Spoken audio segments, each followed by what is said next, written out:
Sorry सुनो, atmosphere ये chapter समझ लो। चैप्टर का नाम है वायुमंडल। समझ लो यार, समझ लो। चैप्टर का नाम है वायुमंडल। बहुत सारे सवाल है जो तुमसे पूछूंगा, याद रखना बात यार। पूरा चैप्टर याद करवाना वाला आज नहीं, पूरा चैप्टर। अब कोई भी पेपर देने जाओगे ना, इतनी बात ध्यान रखो, 2 से 3 सवाल या 3 से 4 सवाल आराम से टपक जाएंगे तुम, कोई भी पेपर देने जाओगे। इसलिए इस चैप्टर को याद करना आज बड़ा जरूरी है। समझ में आई बात? याद करना, रटना नहीं, याद करना। सबसे पहले समझेंगे वायुमंडल क्या हो एटमॉस्फेयर।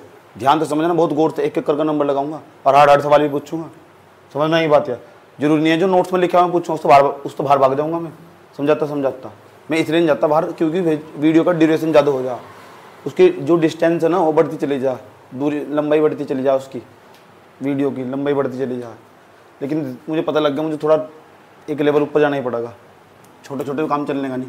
सबसे बड़ी खास बात है वायुमंडल क्या भला हो, किस चीज़ को वायुमंडल कहते हैं, क्या हो वायुमंडल हमारा, किस चीज़ को वायुमंडल कहते हैं, किस चीज़ का वायुमंडल मिला, बन का कहाँ वायुमंडल, वायु कहाँ तक है? जिस पृथ्वी तुम बैठे हुए ना यार, तुम चले गए ऊपर, चले गए, ऑक्सीजन कहाँ तक काम करेगी यार? जो एरोप्लेन में बैठ के ऊपर चले जा, कहाँ उड़ रहे हैं हम, ऊपर क्यों नहीं जा सकते हम? ये एरोप्लेन उड़ रहे हैं हमारी बिल्डिंग के इतने पास तक क्यों नहीं उड़ते हैं? ज़्यादा ऊपर क्यों चले जाएँ? हमें छोटे छोटे क्यों दिखाई दें? ये क्या भला हो? वो सैटेलाइट हो पृथ्वी के बाहर कहाँ तैर रहा हो? क्या वो वायुमंडल वायुमंडल से बाहर चला गया हो? ठीक, वायुमंडल से बाहर चले गए तो क्या होगा? सारी चीज़ों पर बात करेंगे आज अच्छे तरीके से, क्योंकि रटना ही नहीं, समझना भी। इसे समझना ही बात है। ये हमारे पास, ये हमारे देखो, ये हमारी पृथ्वी है। पृथ्वी को हम 3 भागों में बांट देते हैं। एक तो हमारा स्थल मंडल, कौन सा मंडल, क्या बोल रहे इंग्लिश में? लिथोस्फीयर। क्या बोल रहे? ये हमारा जलमंडल, पृथ्वी पर जल भी तो होगा, जलमंडल। अब कुछ जगह ऐसी होगी जहां वायु भी होगी नहीं होगी, इसे क्या बोलते हैं? हमारा वायुमंडल। कोई दिक्कत है?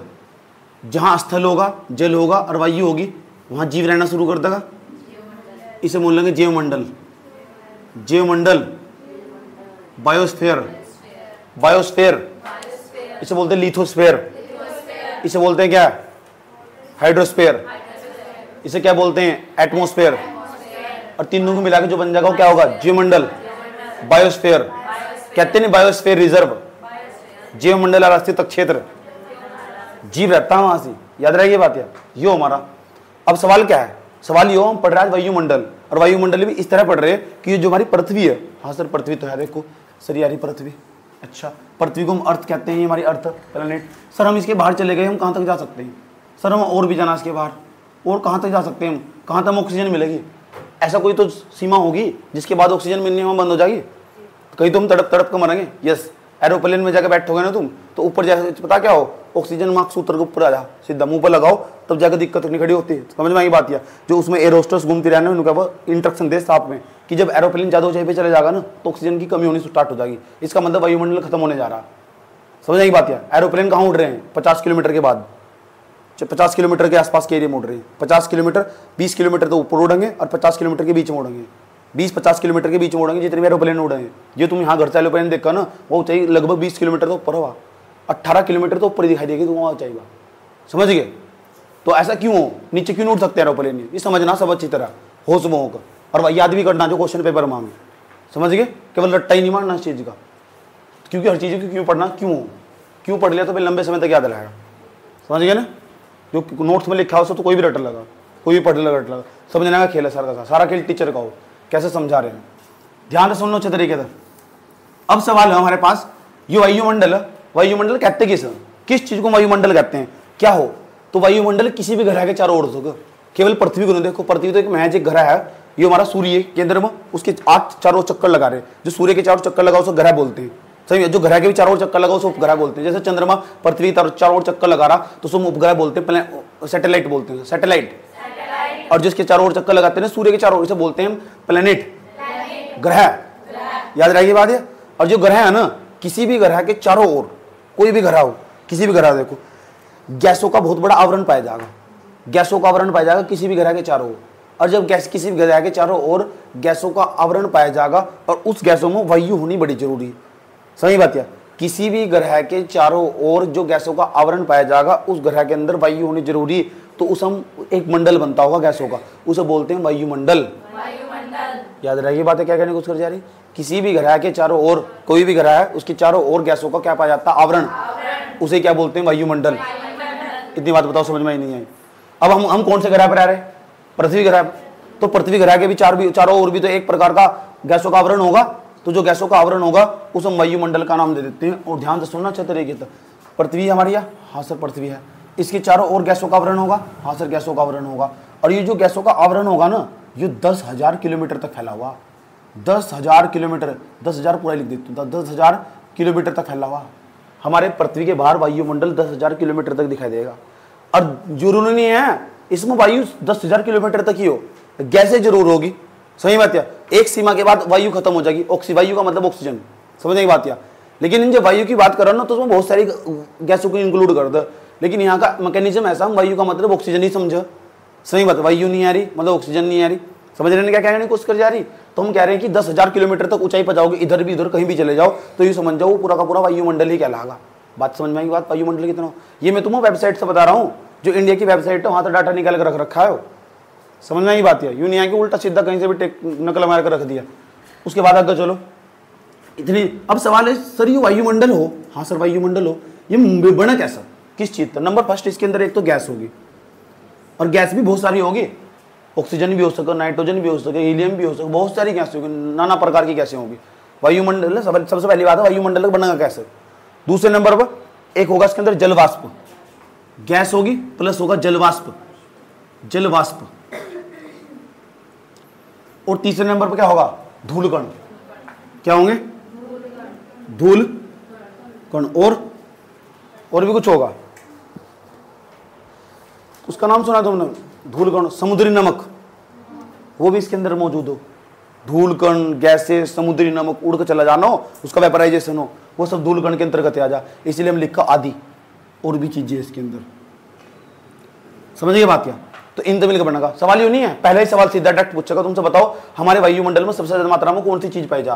तीनों में से एक का नाम दे देगा, गैस पाई जा, जलवाष्प ज्यादा पाई जा, धूल कण ज्यादा पाई जा। अब बताओ क्या ज्यादा मात्रा में पाई जाएगा, गैस ज्यादा मात्रा में पाई जाएगी। जलवाष्प की मात्रा 0 से लेकर 4% के बीच में हो, केवल 0 से लेकर 4% के बीच में जलवाष्प की मात्रा पाई जाएगी।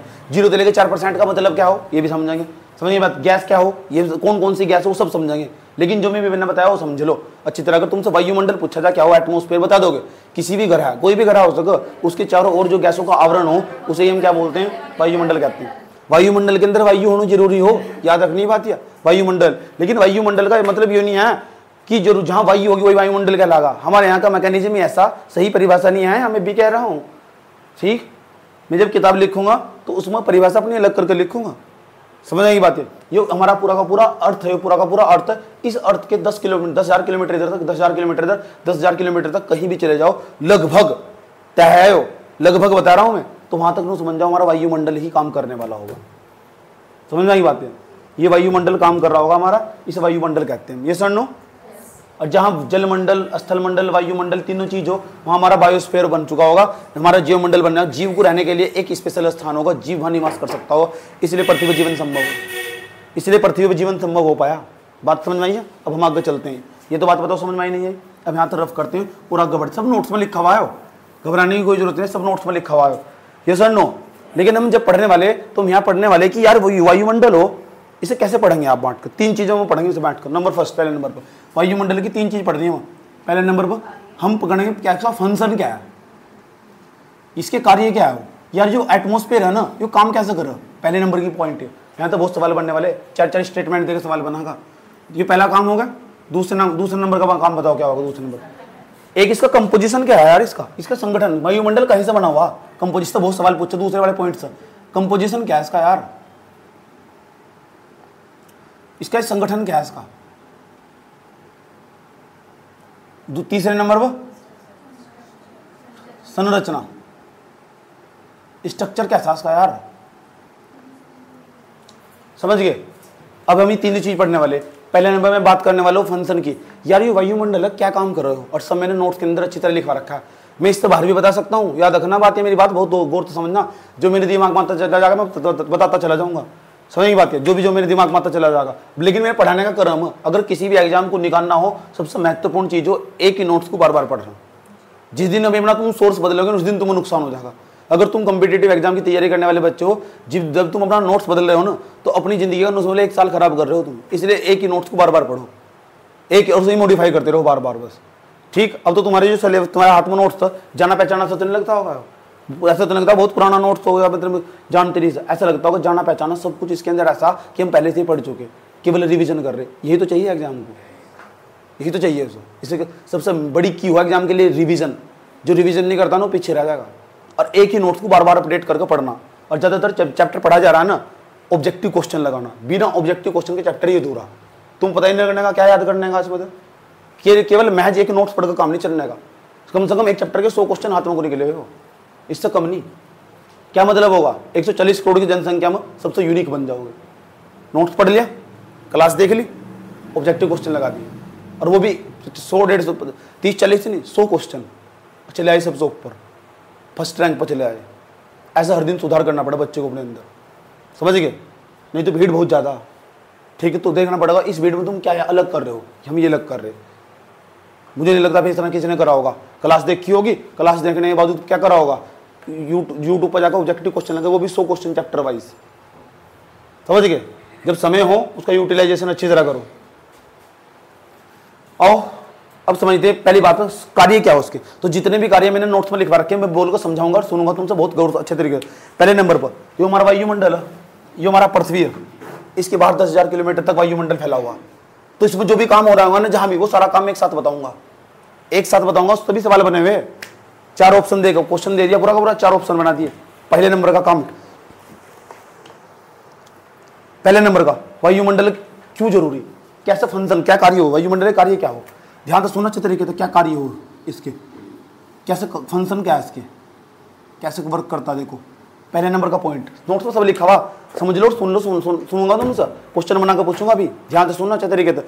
पहले नंबर की बात, यार एक बात बताओ कर, ये जो वायुमंडल है इसमें गैसें नहीं पाई जाती क्या? हाँ सर गैसें तो पाई जा, ये गैसें हमारे जीवन के लिए आवश्यक नहीं है, पता हमारे जीवन के लिए आवश्यक है। यहाँ पूरी सबसे ज्यादा मात्रा में बताओ इस वायुमंडल में कौन सी गैस मौजूद है?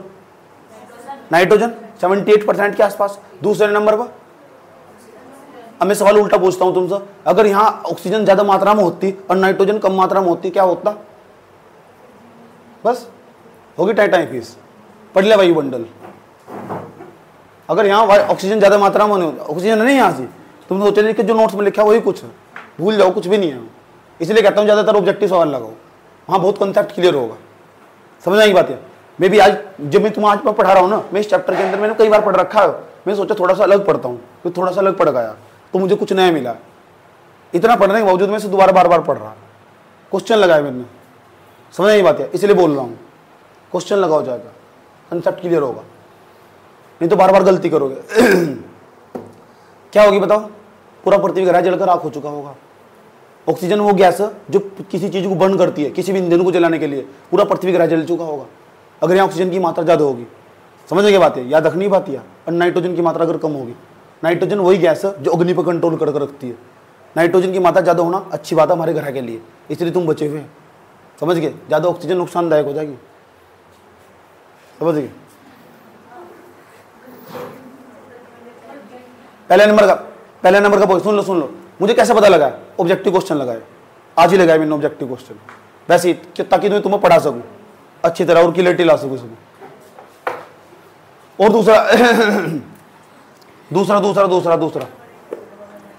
दूसरी बात, यहां पहली बात पता लग चुकी, सुन लो।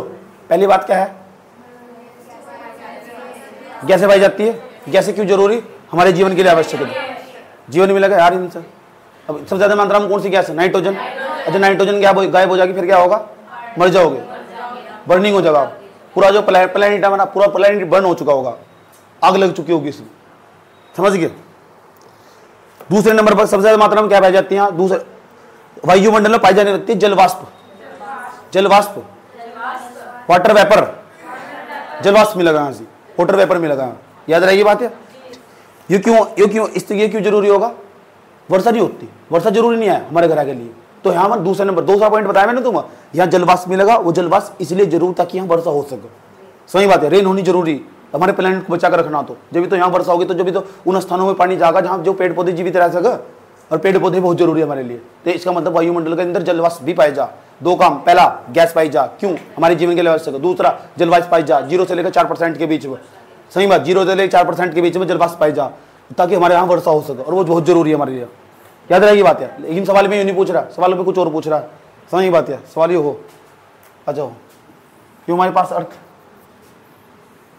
ये हमारे पास इक्वेटर, विषुवत रेखा जिसे बोलते हैं, भूमध्य रेखा कहते हैं। ये हमारे पास नॉर्थ पोल, ये हमारे पास साउथ पोल, ये नॉर्थ पोल होगा, ये साउथ पोल होगा, ये उत्तरी ध्रुव होगा, दक्षिणी ध्रुव होगा। जलवाष्प की मात्रा ध्रुवों पर ज्यादा होगी कि या फिर जलवाष्प की मात्रा ध्रुवों पर ज्यादा होगी कि इक्वेटर के पास ज्यादा होगी? दोबारा फिर समझने में भी कह रहा हूं, जलवाष्प की मात्रा भूमध्य रेखा के पास ज्यादा होगी कि ध्रुवों पर ज्यादा होगी? जलवाष्प, जलवाष्प, वहां बर्फ ही बर्फ है, तो जलवाष्प की मात्रा यहां ज्यादा होगी कि यहां ज्यादा होगी? है जो ऑब्जेक्टिव क्वेश्चन लगा तुरंत बता देगा। अच्छा, यूपीएससी में होता है प्रीलिम्स में सेम सवाल? अच्छा, बड़ा अजीब बात है। तो यहाँ इस बार तो जो जलवाष्प की मात्रा हो ना, विषुवत रेखा के पास ज्यादा हो। क्यों? क्योंकि यहाँ सूर्य की किरणें साल भर खड़ी पड़े, और तो जहाँ सूर्य की किरणें खड़ी पड़ेगी तो वहाँ का पानी गर्म हो जाएगा, और पानी गर्म हो जाएगा, पानी वाष्पन को ऊपर उड़ना स्टार्ट हो जाएगा। पानी वाष्पन को ऊपर उड़ना स्टार्ट हो जाएगा इस पूरे एरिया में, 30 डिग्री उत्तर में, 30 डिग्री नीचे में, इनके बीच का जो क्षेत्र हो, ये ITC-Z के अलावा इसे बोलते हैं अंतः उष्णकटिबंधीय क्षेत्र। इस क्षेत्र में कड़ी खतरनाक गर्मी पड़ती है, और पानी का तेजी के साथ वेपराइजेशन होता है। और वेपराइजेशन होने का क्या मतलब? वो वाष्पीकरण होगा, और वाष्पीकरण होगा तो वाष्प की मात्रा ज्यादा पाई जाएगी। ध्रुवों की तरफ जाने पर ना जलवाष्प की मात्रा घटती है। यस, ध्रुवों की तरफ जाने पर जलवाष्प की मात्रा घटती है। वहां धीरे धीरे उनके वातावरण में जाकर यहाँ जाओगे वातावरण पर तो जलवाष्प नहीं मिलने का वहां से। कारण क्या होगा? जलवाष्प क्या है? एक प्रकार की गैस ही तो, एक प्रकार की वो जलवाष्प में हो क्या? हाइड्रोजन हो और ऑक्सीजन हो, दोनों मिलकर जल बना देंगे, तो है गैस ही तो हुआ। और जो जहाँ ठंड पड़ती होगी ना, वहाँ गैस जो ना वो ज्यादा ऊपर नहीं पहुंच पाती।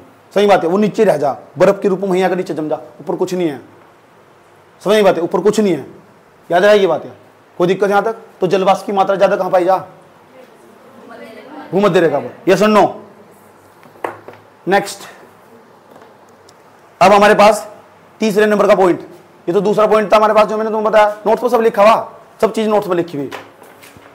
तीसरे नंबर पर जाओ। अब यहां ना हमारी पृथ्वी है, इस पृथ्वी पर 30 से 35 किलोमीटर की ऊंचाई पर जाओगे, 30-35 किलोमीटर की ऊंचाई पर, जहां हमारा समताप मंडल आ जाने वाला, और समताप मंडल में तुरंत ओजोन परत पाई जाएगी। और वो ओजोन परत हमारी क्या करती है? सूर्य से आने वाली पराबैंगनी किरणों से हमारी सुरक्षा करने का काम करती है। उस ओजोन परत को नम, ओजोन परत कैसे बनी? नीचे तो हमारे पास तो ऑक्सीजन गई, और ऊपर क्या? नवजात ऑक्सीजन मिलेगी। O2 O3 O के साथ क्रिया करी तो O3 बन गया। O3 का नाम ओजोन परत। वह ओजोन परत ऐसा करके फैली हुई चारों तरफ पर। ओजोन परत में ना कहीं कहीं छिद्र भी होने स्टार्ट हो गए, जैसे अंटार्कटिका वाला क्षेत्र होगा, अंटार्कटिका वाले क्षेत्र में ओजोन परत के ऊपर छिद्र हो गए। ठीक, उस सूर्य की पराबैंगनी किरणें ना, सूर्य जो उसके पराबैंगनी किरणें ये हमारे पृथ्वी पहुंच गई तो तहस नहस कर देगी, तुम्हारे शरीर को नुकसान पहुंचागी, जो जीव रह रहे हैं ना सबको नुकसान पहुंचागी, पहुंचनी नहीं चाहिए। इसलिए ओजोन परत होनी बहुत जरूरी। उस ओजोन परत की यहाँ तो ओजोन परत पाई जा, पूरा हमारे वायुमंडल में पाई जा। पढ़ रहे हैं वायुमंडल के कार्य, सही? तो वायुमंडल का जो भी कार्य होगा सारा पढ़ लिया हमने। 3 पॉइंट पढ़ा दिया मैंने तुम्हें। पहला मैंने तुम्हें बताया गैस जरूरी, जीवन चाहिए। दूसरा क्या बताया मैंने तुम्हें? जलवाष्प बहुत जरूरी क्योंकि वर्षा चाहिए। और तीसरे नंबर पर बताया, क्या बताया मैंने तुम्हें? तीसरे नंबर बताया जो ओजोन परत है ना वो बहुत जरूरी है, वो भी तो हमारे वायुमंडल में पाई नहीं जाती वायुमंडल में। वह ठीक है, 30-35 किलोमीटर की ऊंचाई पर। कौन से मंडल में पाई जा? समताप मंडल। समताप मंडल, समताप मंडल पाई जाए ना, पाई जाती। याद रहेगी बात। या ओजोन का सूत्र क्या हो? O3। इसे हम जैव मंडल की सुरक्षा पृथ्वी कहते हैं। पता लग गया? जैव मंडल, और हमारे बीच में जैव मंडल बताया थोड़ी देर पहले मैंने, वो जैव मंडल हमारा बायोस्फीयर को बचा कर रखने का काम करती है, सुरक्षा कवच का काम भी करती है। समझ बात? या इसे ना पृथ्वी का पुलिसमैन कहते हैं। पृथ्वी का पुलिसमैन, याद रहेगी बात। या चलो अच्छा, ओजोन नु बताओ, ओजोन दिवस कब मनाबो? 16 सितंबर को। कब? याद रखना बात। यार मॉन्ट्रियल प्रोटोकॉल कब हुआ था? रहने दो, चलो आगे बताऊंगा। रहने दो, इतनी जानकारी नहीं है तुम्हें। इस लेवल पर जाकर तैयारी करोगे जब जाकर तो पेपर में नंबर आवा कि अगर हम ओजोन पढ़ रहे हैं ना, ओजोन तो संबंधित सारी बातें दिमाग में तैरनी शुरू हो जा। इस चीज को हम पढ़ेगा वो। आज जो जमाना ऐसा, जब जाकर नौकरी मिले, नहीं तो घर बैठे रहो। वो जमाने गए यो यहाँ सी, यो यहाँ सी, वो यहाँ सी, यो यहाँ सी। थोड़ा अच्छे लेवल पर जाकर चीजों को समझो और पढ़ो, तब जाकर काम होगा भैया। चले आगे चलें। अब दूसरी बात, सबसे बड़ी खास बात क्या है? ओजोन परत का क्या करो? तो मध्यमंडल लिख रहा तुम, कहाँ है मध्यमंडल, यो रहा मध्यमंडल। पता क्या हो, ऊपर से ना क्षुद्र ग्रह आएंगे, एस्टेरॉइड जिसे बोलते हैं, वे क्षुद्र ग्रह है ना हमारे वायुमंडल में प्रवेश करके अब मध्यमंडल तक पहुंचते पहुंचते ना आराम से जल को पूरी तरह राख हो जा। अब पता कहां था ये क्षुद्र ग्रह, ये हमारे पास मंगल है, ये हमारे पास बृहस्पति है। यहाँ ना बहुत अधिक मात्रा में क्षुद्र ग्रह की बड़े बड़े चट्टानों के टुकड़े पाए जा, कई कई 100 किलोमीटर, 400 किलोमीटर, 500 किलोमीटर के टुकड़े पाए जा। पता क्या कर रहे हैं, गुरुत्वाकर्षण बल के कारण ना ये पृथ्वी के वातावरण में प्रवेश कर जा, पृथ्वी के वायुमंडल में प्रवेश कर जा। अगर ये वायुमंडल ना हो ना, मध्यमंडल तक पहुंचते पहुंचने के सत्यानाश हो जा, पृथ्वी पहुंच नहीं पाते, आग लग जाओ, जलकर राख हो जाओ। ये मध्यमंडल, ये वायुमंडल ही तो जो हमारी सुरक्षा कर रहा है। तो अगर एक भी गिरा था एक 2013 में, पता कहाँ गिरा था, रूस के अंदर रसिया के साइबेरियन वाले क्षेत्र में भूकंप आ गया था वहां से। और टुकड़ा कितना था, वही 100 मीटर का भी टुकड़ा नहीं आता, 100-200 मीटर का भी टुकड़ा, छोटा सा टुकड़ा था। जिस एरिया में गिरा था ना वहां बिल्डिंग भी ऐसे तैरनी स्टार्ट हो गई थी। और अभी 2038 में आने वाला, नासा ने एक पोस्ट डाली थी कि एक एस्टेरॉइड आने वाला पृथ्वी के ग्रह में बहुत करीब से गुजरेगा, टकरा भी सके, हाईली चांस है, बहुत ज्यादा। ठीक, वे तुक्का मारे सारे वैज्ञानिक, बिल्कुल समझ ये बात, याद रखना बात है। अगर टकराए ना तो सब तबाह हो जाएगा, सब टोटल ए टू जेड। ये एस्टेरॉइड क्षुद्र ग्रह है, क्षुद्र ग्रह की पेटी पाई जाए मंगल और बृहस्पति ग्रह के बीच में, गुरुत्वाकर्षण बल के कारण क्या हो जा, ये पृथ्वी की कक्षा में पहुंच जाएंगे, पृथ्वी के वायुमंडल में पहुंच जाएंगे। पृथ्वी के वायुमंडल में पहुंचते हैं ना, ये मध्यमंडल तक जैसे ही पहुंचेंगे, यहाँ ज्यादा मात्रा में गैस पाई जा, ऑक्सीजन पाई जा, वो ऑक्सीजन नहीं जला कर नाश कर देगा। वातावरण पानी नहीं देता, वातावरण पर सिर्फ राख दिखाई देगी तुम्हें, हमारे पृथ्वी के वायुमंडल में राख दिखाई देगी। अब 2038 में जो ग्रह गुजरने वाला ना 14 जुलाई 2038 को, सही बात क्या, वो पृथ्वी के बहुत करीब से गुजरेगा। तुम दिन हो रात हो 24 घंटे देख सको उसे, बहुत लाइट अच्छा दिखाई देगा, तुम आराम से देख सको तुम अपनी आंखों तो, यही सही बहुत पृथ्वी बहुत पास तो गुजरेगा, हो सकता है टकरा जा, समझ गए, सब मर जाओगे। जिस एरिया में गिरेगा ना उसका सत्यानाश होना तय है। तो पता लग चुका है क्या करते हैं, ये हमारा वायुमंडल है ना सुरक्षा करने का काम करता है। किस एस्टेरॉइड से, कहाँ एस्टेरॉइड, मंगल और जो बृहस्पति ग्रह है उसके बीच में एक पूरी की पूरी एस्टेरॉइड की पेटी पाई जा। और छोटे मोटे नहीं एस्टेरॉइड है, 500 किलोमीटर लंबे एस्टेरॉइड, और छोटे छोटे टुकड़े भी, इतना छोटा सा भी टुकड़ा गिरेगा ना तो समझे तब भी वो नुकसान पहुंचाएगा हमारी पृथ्वी को। क्या करेगा ये वायुमंडल, क्या करे, उसे जलाकर नाश कर दे। कौन सा मंडल, मध्यमंडल।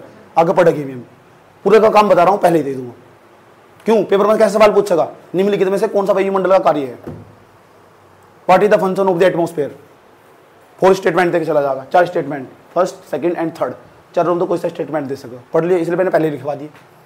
समझ गए, जमाना बदल रहा है, तुम भी बदलो, पढ़ाई का तरीका बदलो, समझ गए। और चीज़ों को समझ के पढ़ो, एक लेवल और ऊपर जाकर अच्छी तरह सर्च करके अपने नोट्स को अपडेट करो, समझ गए। कैसा, यूट्यूब का क्वेश्चन लगा सके, ऑब्जेक्टिव क्वेश्चन, यूट्यूब के अंदर डाइवर्सिफिकेशन है ना, उसका फायदा उठाओ। तो अगर तुम डालोगे ना, ऐसा टक्कर कर डालोगे वायुमंडल के ऑब्जेक्टिव सवाल, 4-5 लोग बताने आ जाएंगे, उनके वीडियो देखकर जो नहीं पढ़ रखा था अंदर अपडेट करो सीधा जाकर, समझ गए।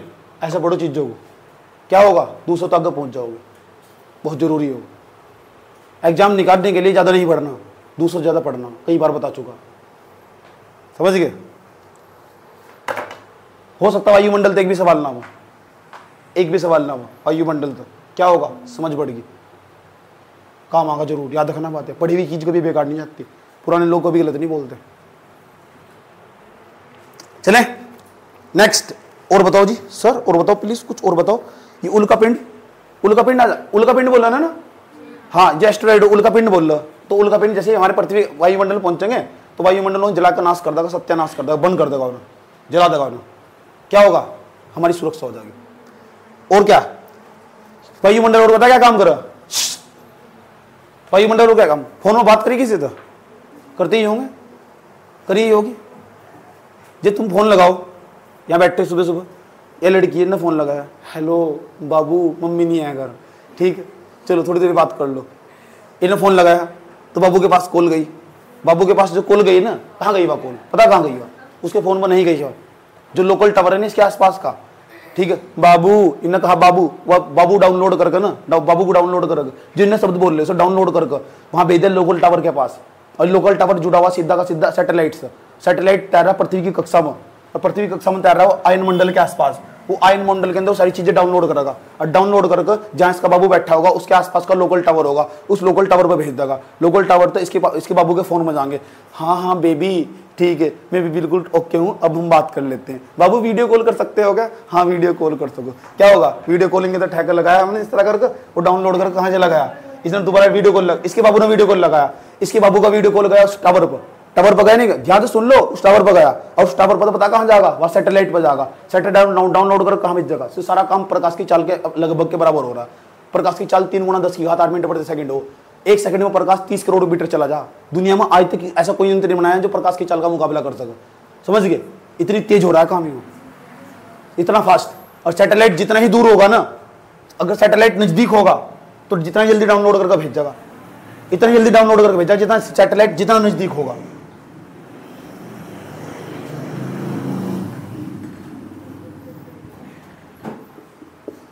ये सैटेलाइट, ये सैटेलाइट, ये सैटेलाइट, ये सैटेलाइट जितना नजदीक होगा इतना फटाफट डाउनलोड करके भेज देगा। पता लगा सैटेलाइट इतनी दूर है तो इतनी देर में हाथ कॉल जागी, बाबू आप साफ नहीं दिखाई दे रहे हो, थोड़ा साफ नहीं दिखाऊं, सैटेलाइट दूर हो, बाबू साफ नहीं दिखाई देने की। समझ एक बात यार। लेकिन सारा काम पता क्या हो रहा है? जितनी भी रेडियो तरंगे हो ना, हमारी रेडियो तरंगे हो, वे सारी आयन मंडल में जाके टकरागी और वापस लौट कर आगी। इसके कारण हम संचार कर पाते हैं, कम्युनिकेट कर पाते हैं, बातचीत कर पाते हैं। मैं क्या करता हूँ? वीडियो बनाता हूँ, रिकॉर्ड करता हूँ, यूट्यूब पर ढाकर डाल देता हूँ। क्या होता?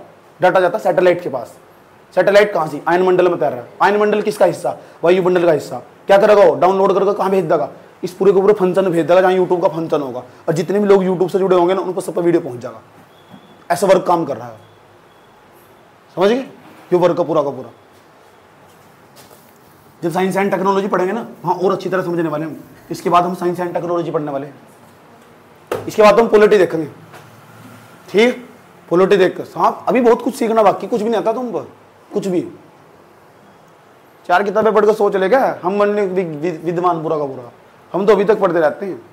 अभी मैं सफर मतलब 5 किताब पढ़ी मैंने, 5 किताब। इमोशन इंटेलिजेंस, एक करगति कोई, द टीचर के नाम से एक बुक आई मार्केट में, इंग्लिश में टोटल हो सारी की सारी, बड़ी मस्त बुक्स।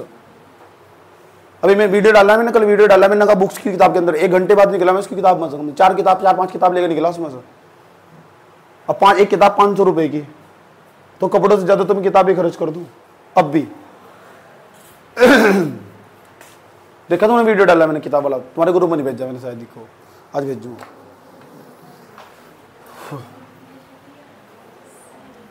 समझ गए? चलो तो देखो, कम्युनिकेशन करने का काम हो वो भी कौन कर रहा है? आयन मंडल से।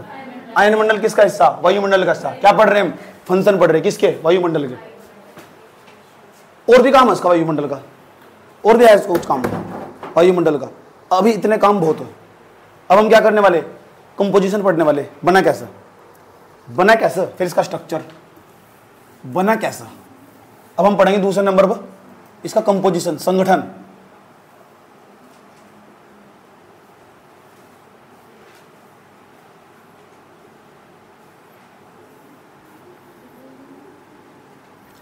पढ़ाई यार मस्ती होनी चाहिए पढ़ाई। अच्छा बताओ क्या कैसे बना हुआ है? सबसे पहली बात, पहला पॉइंट, कुछ इस्तेमाल स्थायी गैस है, कुछ अस्थायी गैस है। इसे ना, इसका जो निर्माण हुआ, एक तो कुछ तो हुआ अस्थायी गैस होता, अस्थायी गैस है। अस्थायी मतलब स्टेबल गैस जो कभी हट ही नहीं सकती, वातावरण में रहेगी वह। दुनिया की कोई ताकत नहीं ऐसा ज्यादा कम कर सके, जितनी है इतनी रहेगी, फिक्स हवा, स्टेबल, अस्थायी है।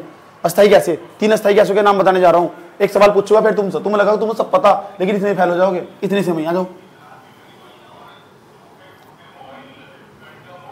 पहले नंबर पर जाओ, सबसे ज्यादा मात्रा में पाई जाए नाइट्रोजन, N2 नाइट्रोजन गैस। दूसरे नंबर पर क्या पाई जा? ऑक्सीजन। ये कितनी? 78% या कितनी? लगभग 21%। उसके बाद क्या? ऑर्गन। ऑर्गन कितनी? 0.93%। ये तो 0.93%। ये कौन सी गैस है? अस्थायी गैस, स्थायी गैस। ठीक, अब मैं अस्थायी गैसों का नाम लिखने जा रहा हूं। अस्थायी का मतलब दुनिया की कोई ताकत नहीं है हमारे वायुमंडल में नाइट्रोजन हटा दे, और हटा दी ना तुम्हारा पृथ्वी ग्रह जल चुका होगा। इसलिए जो नाइट्रोजन गैस है ना, अग्निरोधक का भी काम करती है, अग्नि के विरोध करती है। ठीक, ऑक्सीजन 21% है। अगर इतनी हो जाए ऑक्सीजन जितनी, वहाँ क्या होगा, बर्बाद हो जाएगी। समझ नहीं बात है। क्योंकि मोमबत्ती देखी तुमने कभी, मोमबत्ती को जलाना, एक बोतल काटना और उस बोतल को उसके ऊपर रख देना, जो कोल्ड ड्रिंक की बोतल है, जल जाएगी मोमबत्ती, करके देखना कर जाएगा। जलने की कारण क्या है, जलने के लिए, किसी भी चीज को जलने के लिए ऑक्सीजन चाहिए।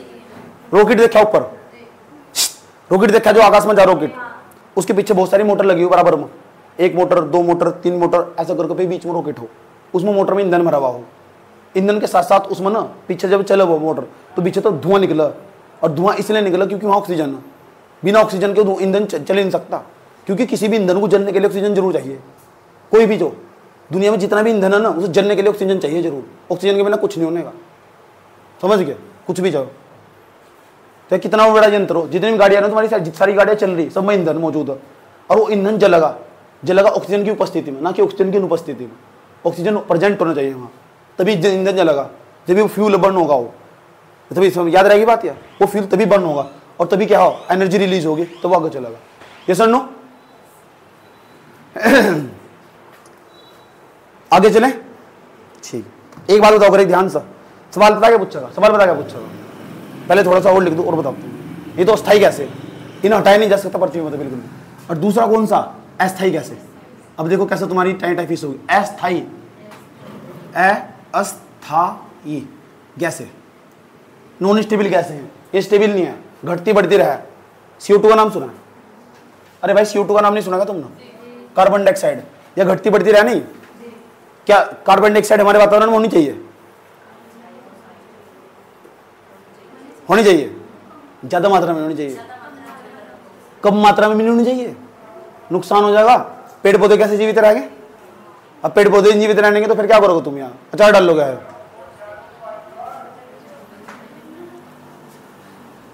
अस्थायी गैसों में एक तो CO2 होगी, एक CO2 की मात्रा हो 0.03%, 0.03% या 0.04% CO2 की मात्रा। एक हो CH4 हमारे पास, मीथेन गैस, CH4 भी गैस में, अच्छा अन्य गैसों में ले जाओ उसे, इसे 0.3% रह दो, अन्य गैसों में ले जाओ उसे। अन्य गैसों में कौन कौन सी गैस आएगी बताओ, हाइड्रोजन होगी, हीलियम होगी, कौन सी, मीथेन होगी, O3 होगी, क्रिप्टोन होगी, जिनोन होगी, नियोन होगी, रेडोन होगी। क्या हो रेडोन पता, और भी क्या, ETC। अब देखो कैसी कैसी तुम्हारी टाइफिस होगी। निम्नलिखित में से वह सवाल, निम्नलिखित में से वह कौन सी गैसें हैं जिन दोनों को मिलाकर दो गैसों का भाग 99% बन जाता है।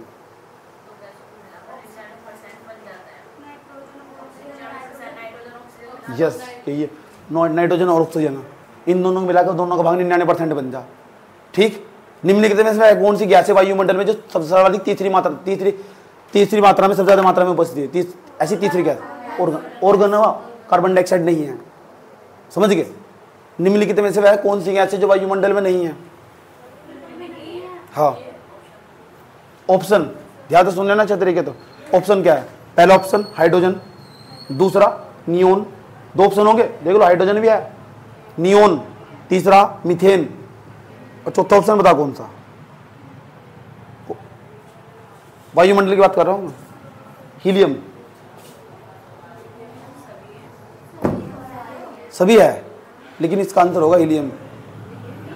यस, हीलियम और हाइड्रोजन इसका आंसर। क्या तो हीलियम के साथ जाना है, हाइड्रोजन के साथ जाना, कारण क्या है, वो हमारे वायुमंडल के भी बाहर है, वो 10,000 बहिर्मंडल में रहा। हीलियम और हाइड्रोजन गैस बहिर्मंडल में रहा। याद रखना बात में क्या कहने की कोशिश कर रहा हूँ, इतने डेप्थ पर्सन है सबके गलत जा। सही बात, ये छोड़ का भागा का बच्चा, ऐसा करनी पड़ाई। सही बात है, एक तो हाइड्रोजन गैस हो, एक हीलियम गैस हो, कहाँ मिलेगी पता, बहिर्मंडल में। नोट्स में नहीं लिखा हुआ, यहाँ देख लो, बहिर्मंडल में मिलेगी, जो हमारा बहिर्मंडल हो। और बहिर्मंडल 640 किलोमीटर के बाद स्टार्ट हो जा, ये सारा बहिर्मंडल है। इस बहिर्मंडल में कौन सी गैस मिलेगी, या तो हाइड्रोजन मिलेगी या फिर हीलियम मिलेगी। और हाइड्रोजन क्या है, भविष्य का ईंधन है। कहाँ से आया, सूर्य के पास आया। सूर्य क्या एक प्रकार का तारा, वहाँ क्या हो रहा है, नाभिक के संलयन की अभिक्रिया हो रही है। उस नाभिक के संलयन की क्रिया के परिणाम स्वरूप वहाँ हाइड्रोजन गैस जनरेट हो रही है। वो हाइड्रोजन गैस पृथ्वी पर ऊर्जा का एक मात्र स्रोत है। इसे ही हम फ्यूचर फ्यूल कहते हैं, भविष्य का ईंधन कहते हैं। हाइड्रोजन को हम रॉकेट के अंदर में प्रयोग करते हैं। समझ बात है, बहुत जरूरी है। हाइड्रोजन। कहाँ मिलेगा हाइड्रोजन है हीलियम? बहिर्मंडल में मिलेगा। याद करवाना और समझाना क्यों मिलेगा वो, कारण क्या है? ऊपर क्या मिलेगा? सूर्य के पास था, हीलियम भी वही मौजूद है, हीलियम भी और हाइड्रोजन गैस भी। हीलियम की मात्रा कम, हाइड्रोजन की मात्रा ज्यादा बहिर्मंडल में। ठीक, अभी तो मैं पढ़ाया नहीं हो, ठीक, अभी तो मैं क्रमवाइज सिस्टमेटिकल तरीके से चल रहा हूँ। दूसरा सवाल क्या है? दूसरा सवाल ये हो, देखो, एक तो स्थायी गैस और ये अस्थायी गैस है। पूछा निम्नलिखित में से ऐसी कौन सी गैस है जो अस्थायी है? तो ये 3 अस्थायी गैस है, ऑक्सीजन हुआ, नाइट्रोजन हुआ और ऑर्गन हुआ। समझ गए? अभी इनके बारे में सब पढ़ने वाले हैं हम। ये नहीं ऊपर तो उड़ता पढ़ा दिया, इसका कुछ नहीं है, कोई फायदा नहीं है ना ऐसी पढ़ाई का। याद होना चाहिए, पता होना चाहिए क्या अस्थायी गैस, नॉन स्टेबल गैस कौन सी हो। CO2 हो गया हमारे पास, तो अन्य gas hydrogen, helium, CH4, O3, krypton, xenon, neon, radon वही गैस है। कौन सी गैस है पता? जब पृथ्वी अंदर जनरेट होगी ना, जनरेट होगी और बाहर निकलेगी, रेडोन कहाँ मिलेगी? रेडियो एक्टिव तत्व तो मिलेगी। रेडियो एक्टिव तत्व क्या हो? जो अल्फा बीटा का, जो रेडियो एक्टिव किरणें निकालते हैं। रेडियो एक्टिव किरणें क्या हो? अल्फा बीटा गामा किरणें हो। कहाँ मिलेगी? पृथ्वी के अंदर क्रस्ट मेंटल कोर हो, मेंटल वाले भाग में मिलेगी रेडियो एक्टिव किरणें हो। और ये जब संवैनिक तरंग जनरेट करेगी ना, रेडोन की मात्रा अगर वातावरण में बढ़नी स्टार्ट हो जाए ना, रेडोन पृथ्वी में बाहर नहीं मिलेगी ना, अंदर मिलेगी मिट्टी के अंदर, हानिकारक किरणें उसके अंदर। अगर रेडोन की मात्रा पृथ्वी में ज्यादा बढ़नी स्टार्ट हो जाए तो भूकंप का संकेत हो। याद रखना बात। या वैज्ञानिकों को कैसे पता लगा एक बहुत बड़ा भूकंप आने वाला?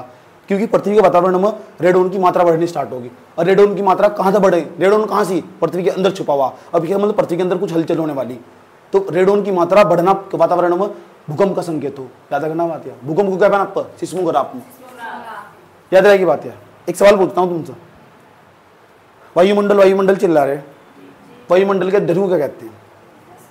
वायुमंडल के अध्ययन को क्या कहते हैं? और वायुमंडल का अध्ययन जिस शाखा में करते हैं उसे क्या कहते हैं? चलो 2 सवाल है तुम्हारे पास। वायुमंडल के अध्ययन को क्या कहते हैं? क्या बात बता रहे थे? गला मेरा खराब हो रहा है यार, सुनो ध्यान से, आराम से बोल लूंगा। वायुमंडल है, उसका अध्ययन करते हैं। विज्ञान की जिस शाखा के अंतर्गत ना वायुमंडल का अध्ययन करते हैं उसे एरोलॉजी कहते हैं। हिंदी में नाम पता उसका? वायु विज्ञान। ठीक, पढ़ा मैंने थोड़ा भी, किताब बहुत पढ़ी मैंने जिंदगी में, बहुत। क्या नाम है? एरोलॉजी। चले, लेकिन सवाल जहां हम ऊपरी परत का अध्ययन करेंगे उसे तो एरोलॉजी बोल लेंगे, वायु विज्ञान बोल लेंगे। कुछ ऐसा भी विज्ञान हो जहां हम केवल निचली परत का अध्ययन करेंगे। और निचली परत का मतलब है जहां मौसमी घटनाएं होगी, जहां हवाई जहाज उड़ेंगे, जहां ओजोन भी पाई जाएगी, जहां बादल भी बनेंगे, इन निचली परतों के बारे में जहां पढ़ेंगे उस विज्ञान का अलग नाम है, उसे बोलते हैं मेट्रोलॉजी। हिंदी में कहते हैं ऋतु विज्ञान। ऋतु मतलब क्या? मौसमी घटनाओं के बारे में पढ़ना। ये सुनो, याद रहेगी बात। एक तो हो मेट्रोलॉजी, एक क्या हो? एक एरोलॉजी हो। एरोलॉजी मैंने थोड़ा पढ़ा है। बात समझ में आई है? ये भी ठीक है, चलो कोई बात नहीं है। अच्छा इतनी बात बताओ करे जरा, यहाँ तक तो पता लग चुका है, अब थोड़ा आगे बढ़ाते हैं अपनी कहानी को। ठीक है, आगे बढ़ाते हैं। सर, हाँ सर, नाइट्रोजन के बारे में तो बहुत कुछ पूछ लो सर, प्लीज बताओ। सर ऑक्सीजन के बारे में बहुत कुछ पूछ लो सर, आर्गन के बारे में बहुत कुछ पूछ लो। सवाल तो यहाँ तक पूछे जा। सर कार्बन डाइऑक्साइड के बारे में बहुत कुछ बताना चाहिए, हम तो बच्चे ही तो। सर हाइड्रोजन के बारे में, हीलियम के बारे में, सर कुछ खास गैसों के बारे में बता ही दो आज, और ऐसा बता दो जो भूल लेना। ठीक, वो तो ज़्यादा बढ़िया रहेगा। चलो एक काम करते हैं, इन गैसों के बारे में थोड़ा वर्णन करते हैं। अभी चैप्टर को खत्म नहीं करते हैं। ऐसे नाइट्रोजन के बारे में जानते हैं, बहुत सवाल पूछता है इससे। ऑक्सीजन के बारे में जानते हैं, इससे बहुत सवाल पूछता है। जो ऐसे फैक्ट बताऊंगा जो तुम्हें पता ही नहीं होंगे अभी तक, ये नोट्स पर भी नहीं होंगे तुम्हारे। याद रखना बात है, जितनी बार पढ़ोगे इतनी बार नया, और वही पेपर मांगा। ध्यान तो सुन ली अच्छी तरह, हटा दो।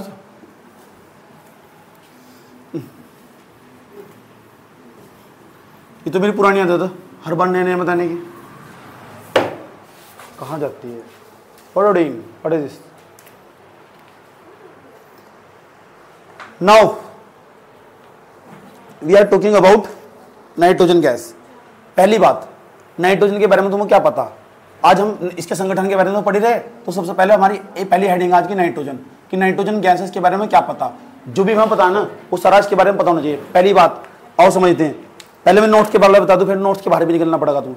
नाइट्रोजन एक प्रकार की रंगहीन गैस है। रंगहीन, इसका कोई रंग नहीं होता है, देखना बात यह। नाइट्रोजन एक प्रकार की रंगहीन गैस है और स्वादहीन गैस है। नाइट्रोजन को खाओगे तो स्वाद भी आएगा, बड़ा अच्छा स्वाद आएगा। स्वादहीन, एक गंधहीन, गंध आती है। गंध देखो, गंधहीन, रंगीन,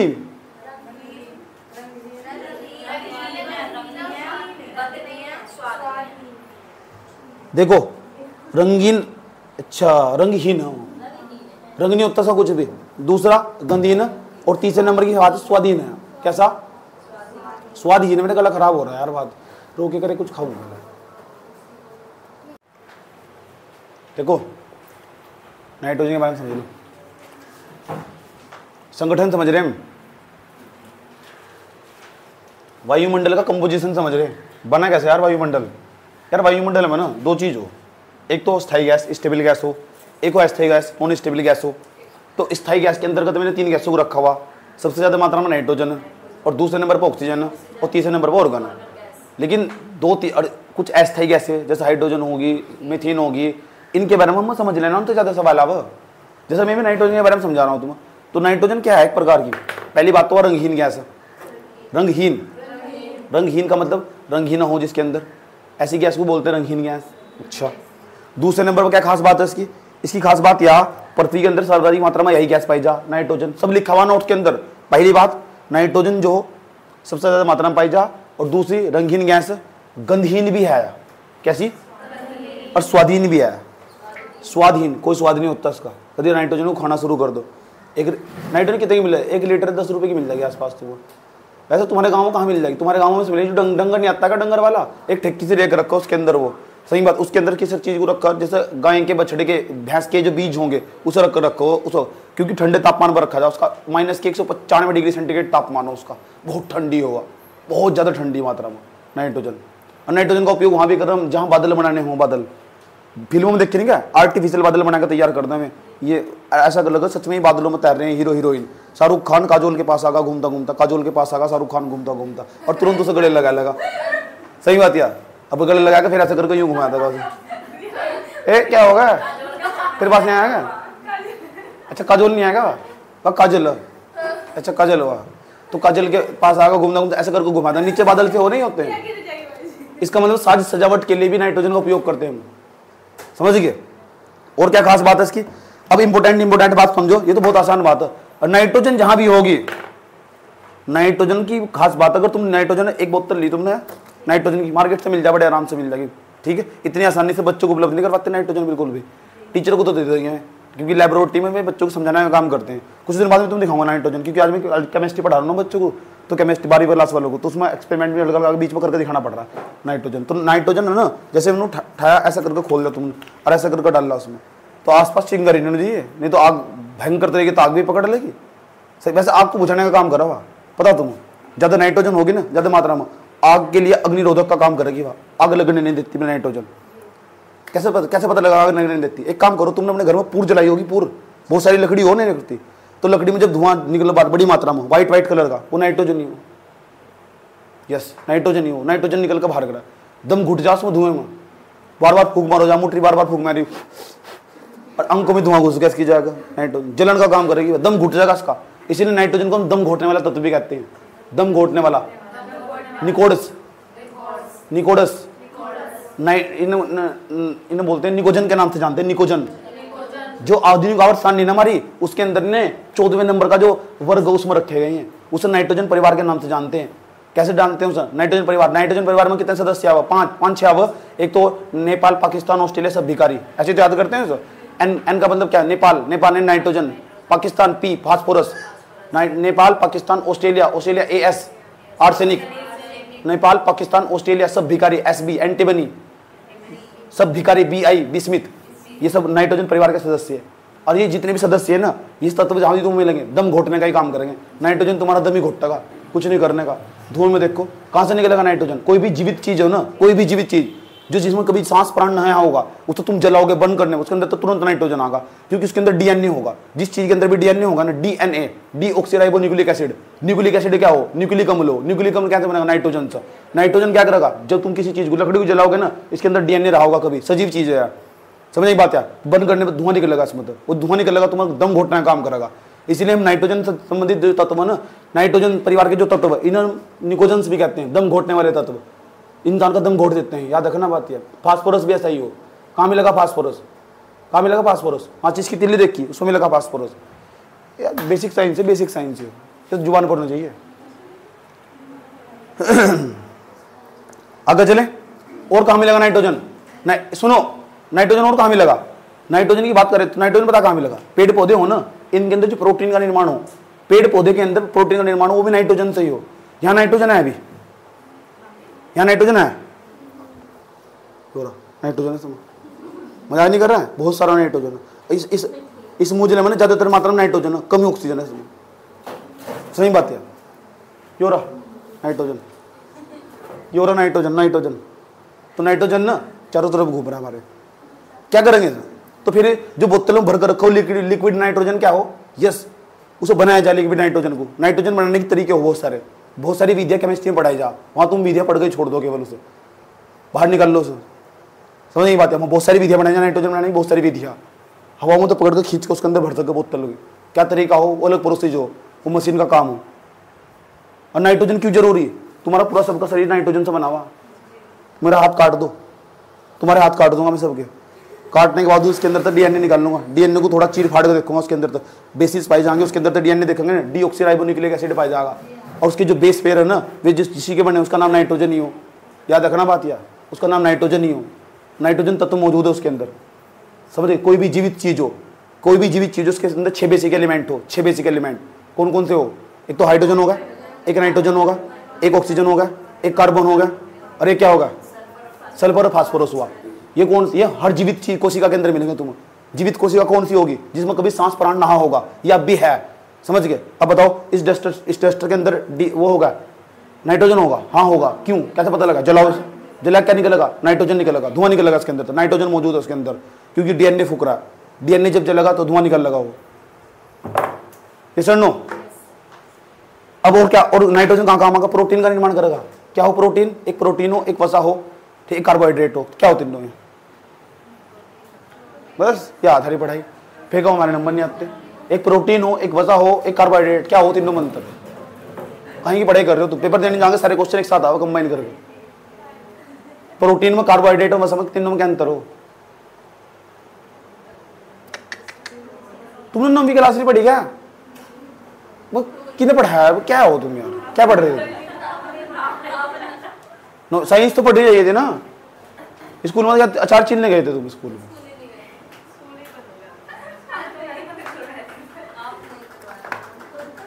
तीन चीज बतानी दो मुझे, एक तो प्रोटीन, एक हो वसा, एक हो कार्बोहाइड्रेट। कार्बोहाइड्रेट कमेंट में बताइए, आज घर जाएगा, ठीक? तीन चीज के बारे में अंतर बताना मुझे, तीनों के बारे में क्वेश्चन दे दिया होमवर्क तुम्हारी। प्रोटीन के बारे में सुन लो, प्रोटीन के बारे में, वसा के बारे में, और कार्बोहाइड्रेट के बारे में मुझे पता, मुझे अच्छी तरह मालूम है स्कूल में कौन सी पढ़ाई करवा वो, समझ बात है। आजकल के जो बच्चे हो ना, छोटे छोटे ताजे ताजे तो पैदा हुए हैं, 10वीं 9वीं 11वीं 12वीं के, बड़े शौक में स्कूल जावा। हिंदी मीडियम के स्कूल की गुणवत्ता कितनी खराब है, इस बात में कोई दो राय नहीं है। पूरे भारत की बात बता रहा हूँ, कितनी खराब है। अभी जो बच्चे स्कूल जा रहे उनका क्या हाल होने वाला उन्हें खुद भी नहीं मालूम है। इतनी गुणवत्ता खराब है हिंदी मीडियम के सभी स्कूलों की, और गवर्नमेंट का तो सभी बुरा हाल है। मेरे हिसाब से तो जाना ही नहीं चाहिए बिल्कुल भी, कभी भी रेफर नहीं करता। इससे बढ़िया अकेले रहो। मैंने अभी तक कहा ही नहीं किसी को सलाह दी, समझ नहीं बात यार। तो बहुत बुरी हालत है वहाँ, काहे पढ़ाएंगे वहाँ से? एनसीईआरटी का सिलेबस तक कभी पूरा करवाते हैं, मालूम ही नहीं है उन्हें, जानकारी नहीं है, थ्योरी रीडिंग करवाएंगे सब। और जो उनके टीचर है ना गवर्नमेंट, उनके खुद के बच्चे स्कूल में नहीं है, उसी स्कूल में, और तुम्हें फोर्स करेंगे। इतना भी कॉमन सेंस प्रयोग नहीं करते। ये तो मैं तो यहाँ के पेरेंट्स को भी कहना चाहता हूँ, उनको जबरदस्ती भेज रहे हैं, उन्हें बिगाड़ने का काम तो बच्चे को माँ बाप कर रहे हैं ना खुद। कहाँ की इतनी हालत खराब हो रही हिंदी मीडियम वाले स्कूलों की। मैं बहुत दुखी हूँ इस चीज़ को लेकर। चले, हाँ बात चल रही थी किसकी? नाइट्रोजन की। किसकी? नाइट्रोजन की। अब नाइट्रोजन की क्या खास बात है पता? तुमने दलहन का पेड़ देखा? दलहन का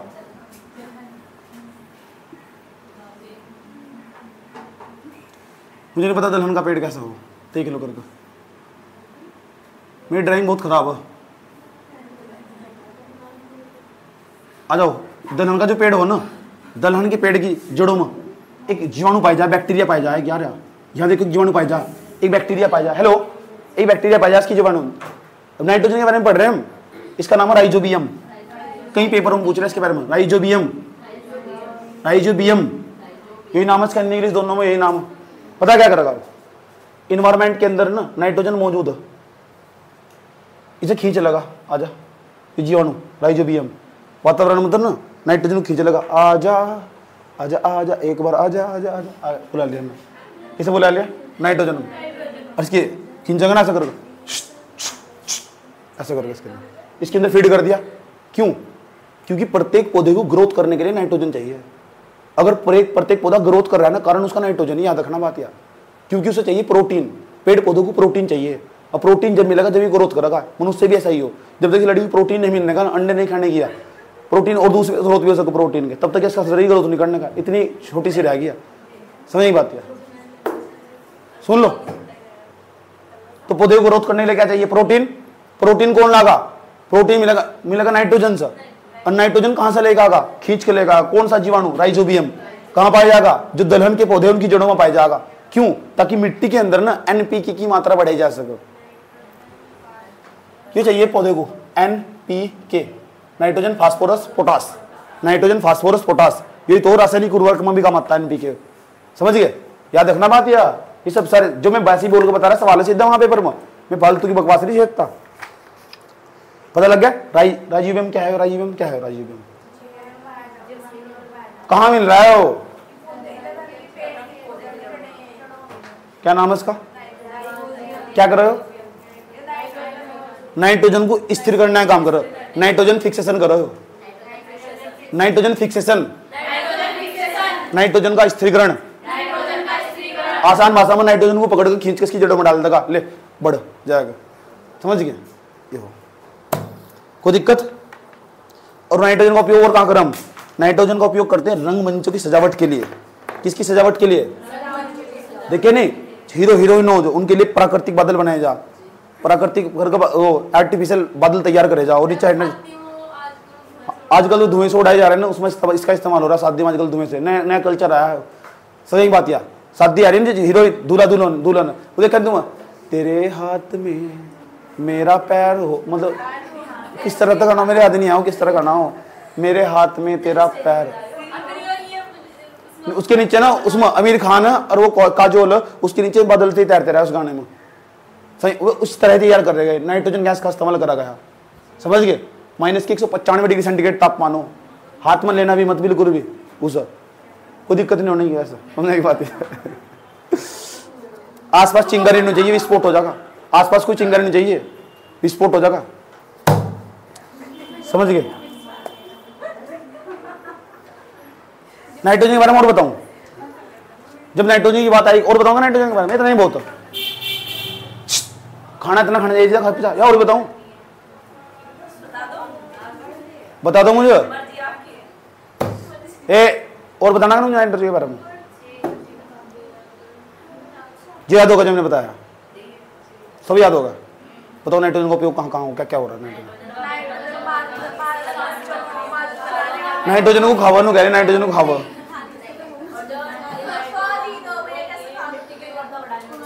मिट्टी की उर्वरता बढ़ाने में इसका उपयोग हो, और सजावट, शादी मुट्ठी को याद रहा, बस शादी में इसका उपयोग हो, और कोई याद नहीं रहा। कोई और बताओ कहाँ उपयोग हो रहा है इसका? ये कौन याद रखा? राइजोबियम नाइट्रोजन को पकड़, नाइट्रोजन को स्थिर करने का काम कर रहा है। राइजोबियम जीवाणु एक प्रकार का, प्रोटीन का निर्माण हो, प्रोटीन तो पौधों में ग्रोथ हो। और बताओ मुझे फैलने से, मैं आपको फैलने से रोकता है, आपको फैलने से रोकता है।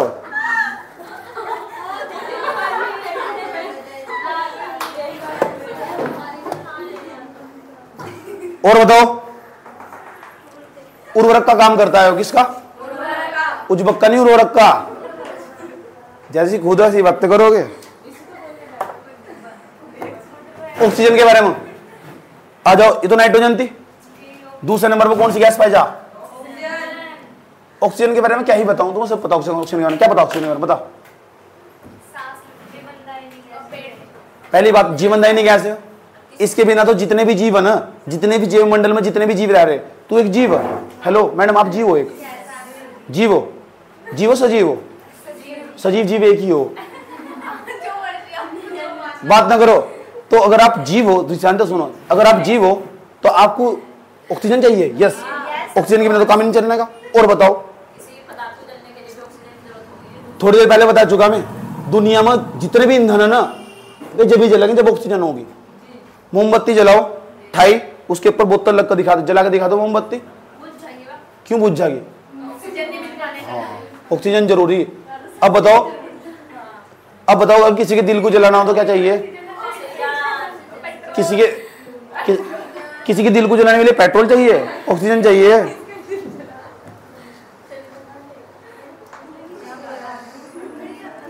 और बताओ अगर किसी पदार्थ को सड़ाने का काम करना हो, जैसे तुमने देखा शराब बनाई जा, ये पदार्थों को पहले सड़ाना पड़े, और सड़ाएंगे हमेशा ऑक्सीजन की उपस्थिति में। मान लो तुम्हारे घर में कोई ब्रेड रखा हुआ, उसे तुम खुले पैकेट में बाहर निकाल कर रख दो, फूल लग जाएगी, सड़ना स्टार्ट हो जाएगा।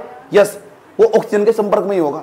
ऑक्सीजन के बिस्कुट देखा तुमने, जब पैकेट से अंदर निकाले करकरा रहा होगा, अब बाहर बारिश पड़ रही हो, अब बिस्कुट को छोड़ दोगे थोड़ी देर खाते, सील जाने कहते हैं, कहते हैं खराब हो चुका हो, उसके अंदर जीवाणु लग चुके हो। गांव की भाषा तो बाहर भी निकल जा थोड़ा। अब उसके अंदर डिकम्पोजिशन करना हो ना, उसे सड़ाना हो, सही बात क्या, डिकम्पोजिशन करना उसके अंदर।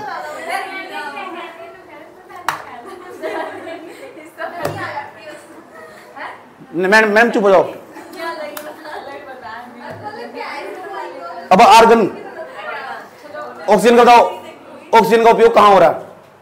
और ऑक्सीजन का और उपयोग होता है हमारे शरीर। तुम बताओ, इसमें रात को ऑक्सीजन चाहिए।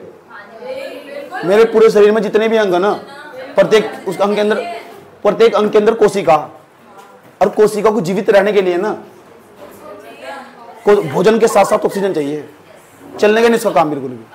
बिना ऑक्सीजन के कुछ भी नहीं है इसमें। प्रत्येक कोशिका को, ये नाखून है ना, इन्हें भी ऑक्सीजन मिल रही। पता लग गया हमारे शरीर में ऑक्सीजन कौन लेके जा रहा है? बायोलॉजी पढ़ते हैं 10वीं क्लास की बायोलॉजी, बेसिक बायोलॉजी। कौन ले जाता है ऑक्सीजन को शरीर में? ब्लड, रक्त, थोड़ा बहुत पढ़ ले करो, समझ में आई बात यार? मतलब क्या ये नहीं, हीमोग्लोबिन का नाम सुना दो ना, हीमोग्लोबिन।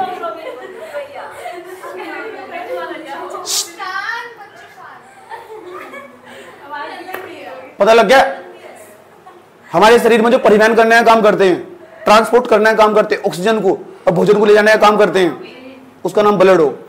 या शरीर की कोशिका में यहां से या कोशिका से दो चीज चाहिए, एक ऑक्सीजन एक भोजन चाहिए। सर ऑक्सीजन कहां से मिलेगी? फेफड़ों का, फेफड़ों में चलेगी। क्या चलेगी? ऑक्सीजन। ग्लूकोज कहां से मिलेगा? छोटी आंच से। छोटी आंच से क्या लगे? रसमपुर लगे हुए, उन्हें कौन उठागा? ब्लड उठाकर खींचेगा उन्हें और कोशिका के वहां पास मारा फेंक कर धड़ाक देसी, ये जिंदा, आज मेरा हाथ जिंदा हो। जितने काम करना बंद कर देगा ना, इतना हिस्सा काम नहीं कर रहा। कारण क्या है? इसके अंदर जो सेल्स से डेड हो चुके, ना तो उन्हें ऑक्सीजन मिल रही, ना उन्हें ग्लूकोज मिल रहा। भोजन का जो सबसे सरलतम रूप हो वो ग्लूकोज हो। बायोलॉजी में पढ़ाया मैंने, मजा लेते हो तुम सब, याद नहीं रखते बिल्कुल भी।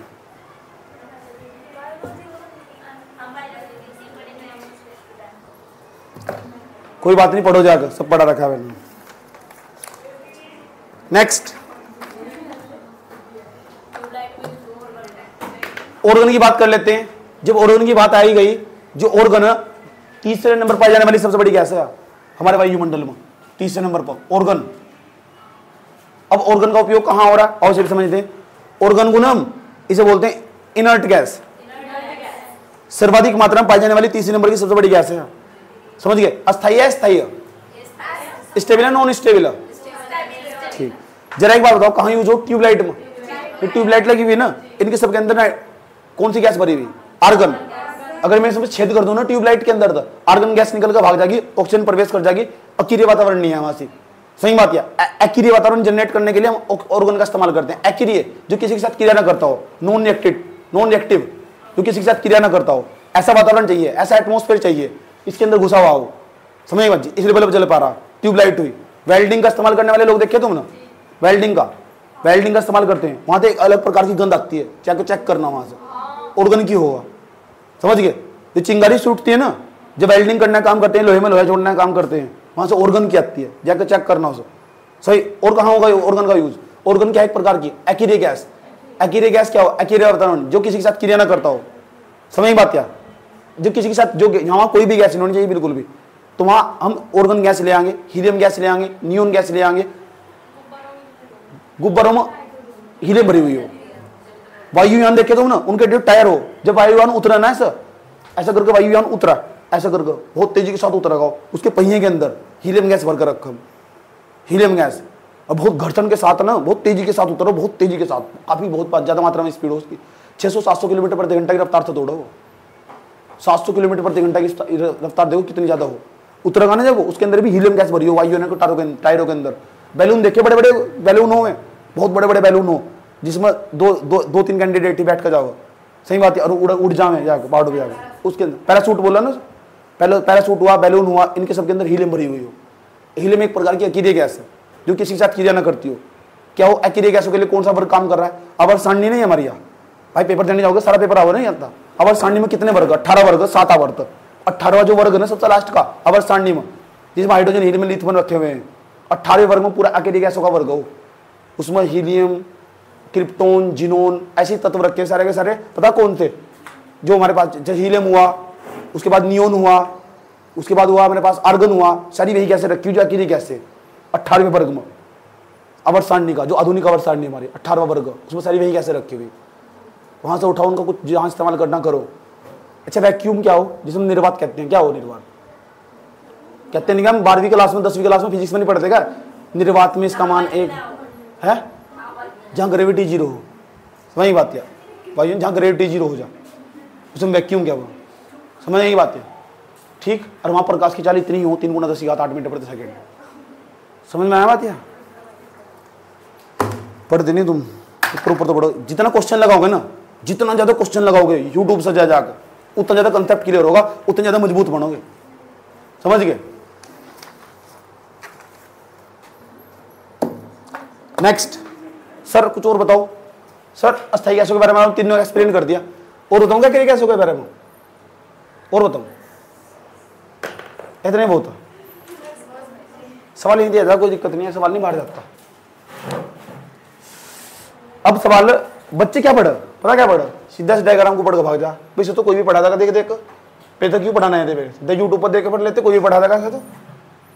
समझ नहीं बात यार। अब मैं क्या समझाऊंगा तुम्हें, वो बड़ी इंपॉर्टेंट चीज है, बहुत ध्यान से समझना, बहुत गौर से समझना जो मैं समझाने वाला हूँ। उसके बाद तुम्हें हटा दूं, मैं हटा रहा हूँ। संगठन हमने खत्म कर लिया, इसमें 3 अस्थायी गैसों को खत्म कर लिया हमने। कुछ अस्थायी गैसें पढ़ेंगे भैया, संगठन के अंदर भी खत्म नहीं हुआ, थोड़ा सा और रह रहा। अस्थायी गैसें पढ़ेंगे। अस्थायी गैसों में देखो सबसे ज्यादा मात्रा में कौन सी अस्थायी गैसें पढ़ेंगे हम? नॉन स्टेबल अस्थायी गैसें, उसमें पहले नंबर पाई CO2। कैसे बनी? क्या जरूरी CO2? CO2 जरूरी क्यों है? जरूरी CO2 काम नहीं चलने का इसका भी ना। पौधे कैसे जीवित रहेंगे? अब पौधे नहीं जीवित रहेंगे तो फिर ऑक्सीजन कैसे मिलेगी? याद रखिए बात यार। इसलिए CO2 बहुत ज्यादा मात्रा में जरूरी है। कार्बन डाइऑक्साइड जैसे कहते हैं, जैसे सूक्ष्म बर्फ का नाम सुना तुमने? क्या हो सूक्ष्म बर्फ? CO2 हो। याद रखना बात यार, कई पेपर में पूछ लिया। सूक्ष्म बर्फ क्या हो? CO2। इसे अस्थायी गैस बोलते हैं, पहली बात तो। अब CO2 के बारे में पढ़ ही लेते हैं। वायुमंडल में चौथे स्थान पर सबसे ज्यादा मात्रा में यही गैस पाई जा, पहली बात है। नोट्स में मेरे सब लिखा हुआ, ठीक है? नहीं सुन लो पहले, ध्यान लगा के। चौथे नंबर पर सबसे ज्यादा मात्रा में यही गैस पाई जा, एक प्रकार की नॉन स्टेबल गैस है, अस्थायी गैस है। इसका मतलब क्या हो अस्थायी गैस होने का? इसका भी मतलब हो भैया या ना, कम भी हो सके ज्यादा भी हो सके। पूरी दुनिया इसके पीछे पड़ी हुई है, हद होगा। पूरी दुनिया CO2 के पीछे पड़ी हुई, क्योंकि CO2 के अंदर C मौजूद है। C का मतलब है कार्बन, और कार्बन एक प्रकार का गर्म तत्व। अपने हाथ ले सामने ऐसे करके देखो, CO2 आई है, और CO2 के अंदर C है। C का मतलब क्या? कार्बन। और ये कार्बन हमें नुकसान पहुंचा रहा है, हमारी पूरी पृथ्वी गर्म हो रही है इसकी वजह से ही। पूरी दुनिया में ना हम समझौते करते फिर रहे। प्रधानमंत्री हर साल जाओ कोप की मीटिंग में, COP 29, COP 28, अब COP 29 होने वाला। COP 28 हुआ, COP 27 हुआ, COP 26 हुआ, कॉन्फ्रेंस ऑफ पार्टीज। क्यों हो रहा है? ताकि हम कार्बन के उत्सर्जन को कम करा जा सके। पूरी दुनिया वादा करके चली गई, फिर इस जलवायु समझौता हुआ था 2015 में। पूरी दुनिया ने वादा करा हम कार्बन को कम करेंगे, रिड्यूस करेंगे। क्यों करेंगे? ताकि पृथ्वी का तापमान कम होने से बचाया जा सके। क्यों? कार्बन एक प्रकार गर्म तत्व, और ये गर्म तत्व ना जैसे ही बाहर निकलेगा तो हमारी पूरी पृथ्वी को आग जला देगा। नुकसान हो रहा है हमारी पृथ्वी, हमारा पूरा पृथ्वी घर है तेजी के साथ गर्म होता चला जा रहा है। अगस्त महीने में भी 34-35 टेम्परेचर हो रहा है, बहुत बुरी हालत है। ऐसा कभी हुआ नहीं आज तक। जहां देख वहीं बादल फट जा रहे। क्या है बादल कैसे फटते पता तुम्हें? हाथ मैंने एक गुब्बारा लिया ऐसा करके, ठीक। एक तो हो तरीका, इस गुब्बारे के अंदर आराम से छोटा सा छेद करो और आराम से धीरे धीरे पानी निकलेगा उसके अंदर, ठीक। उसे कहते हैं बारिश होना। लेकिन एक काम करो, उसके ऊपर तो अचानक ऊपर तो तुरंत फोड़ दो, सारा पानी एक साथ फट जाएगा। ये हो बादल फटना। कारण क्या है? कारण ये हो जलवायु परिवर्तन, क्लाइमेट चेंज। क्लाइमेट चेंज कैसे? तापमान बढ़ना। तापमान कैसे बढ़ा? कार्बन ने बढ़ाया। कार्बन कहाँ से निकल रहा है? कार्बन निकल रहा है हमारे पास जनसंख्या ज्यादा बढ़ने से। कार्बन कहाँ से निकल रहा है? कार्बन कोयले को जलाने से निकल रहा है। कोयले को हम क्यों जला रहे? क्योंकि हमारी बिजली बनाई जा रही। बिजली कितनी बनाई जा रही? भारत में 60% बिजली कोयले से बनाई जा रही। क्या करना चाहिए? बिजली बंद कर देनी चाहिए? नहीं, बिजली के लिए सोलर लाइट का उपयोग करना चाहिए। इसलिए सरकार सोलर लाइट को बढ़ावा दे रही है भैया। चाइना सोलर लाइट सिस्टम पर काम कर रहा है। ट्रेन जो हो ना, बुलेट ट्रेन, वो सोलर सिस्टम पर काम कर रही। कितना आगे पहुंच चुका हो। हमारे से बाद में आजाद हुआ देश हो, 1949 में आजाद हुआ, हम 1947 में आजाद हुए। समझ में आई बात? है देख लो, हमारे साथ पूरा सोलर सिस्टम पर काम कर रहा है वहां सब, A to Z सब खत्म कर दिया उसने। में यहाँ फेज आउट कर दिया सब, A to Z। ये सर नो, जापान पूरा सोलर सिस्टम पर चला गया, पूरा सोलर सिस्टम पर। भारत वाले मानी नहीं, भारत के लोगों के अंदर नहीं अवेयरनेस नहीं है, जागरूक ही नहीं है भारत के लोग। सरकार समझाते समझाते पागल होगी। बस 2-4 बच्चे जो पढ़ने वाले में भी फैक्ट रट कर बैठ जा, देखते नहीं भारत का भविष्य कहां सी।